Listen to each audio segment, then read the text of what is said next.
Some projects test your patience, and some projects test your process. And every once in a while, you get a project that tests both.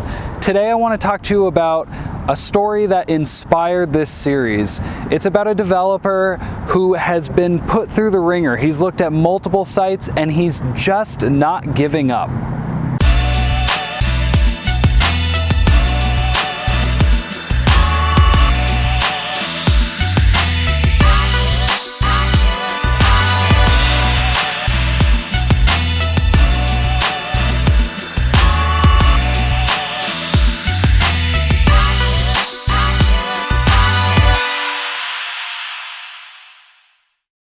In early 2024, a developer came to us looking for assistance with a quick lube service center that he was working on. And we had worked with that franchise multiple times in the past, so we had a good idea of the common pitfalls and what it would take to get through planning and entitlements, and then later on, what it would take to get through building permits. The first site was a 3/4 acre dirt lot. Major frontage, great traffic, up-and-coming neighborhood near Phoenix. It checked all the boxes on paper, decent zoning, good access, and solid visibility.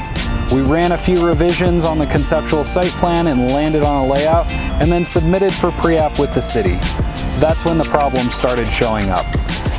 The city told us the project would need to match the surrounding architecture, a drab, stucco-heavy design that completely clashed with the franchise's brand. Not ideal. Then came the real surprise, a floodplain previously unmarked on any of the surveys and maps we've seen.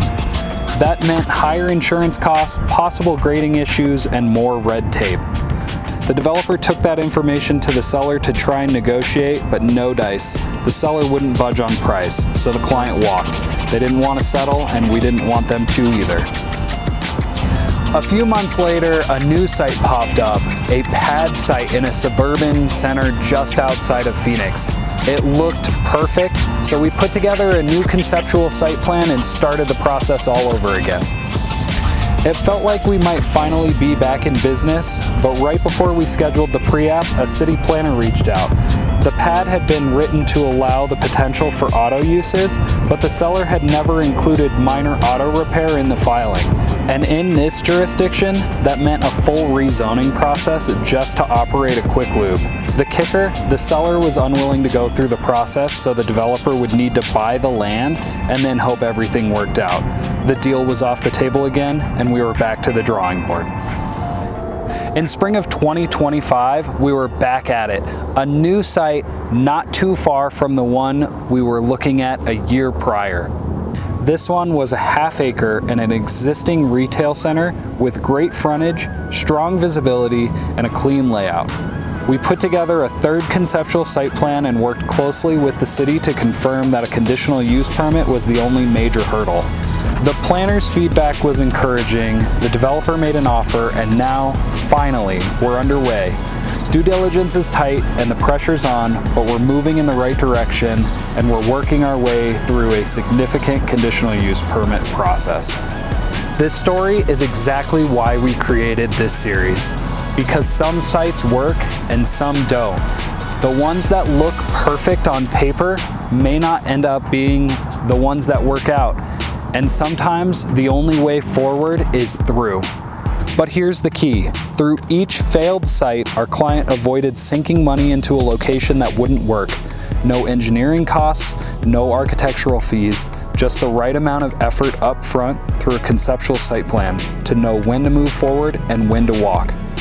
Yes, there were legal fees, yes, there was lost time, but we were involved early, no dirt was moved, and no budgets were blown. And now they're closer than ever to opening the doors. If you're looking at a site and wondering if it's worth pursuing, stop wondering. Get clarity, request a conceptual site plan. I will reach out to you personally and get you started with a complimentary conceptual site plan. We've done over 300 of them this year, and it's the best place to start if you're looking at a new piece of land.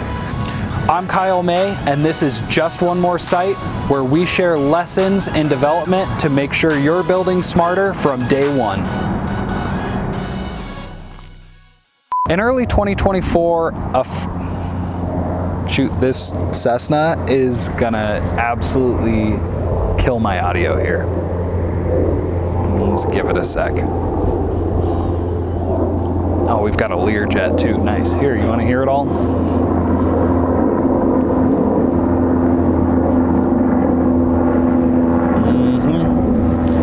You may get them in shot, actually. Gotta love Centennial Airport. Oh, I've got another Cessna coming. Great spot.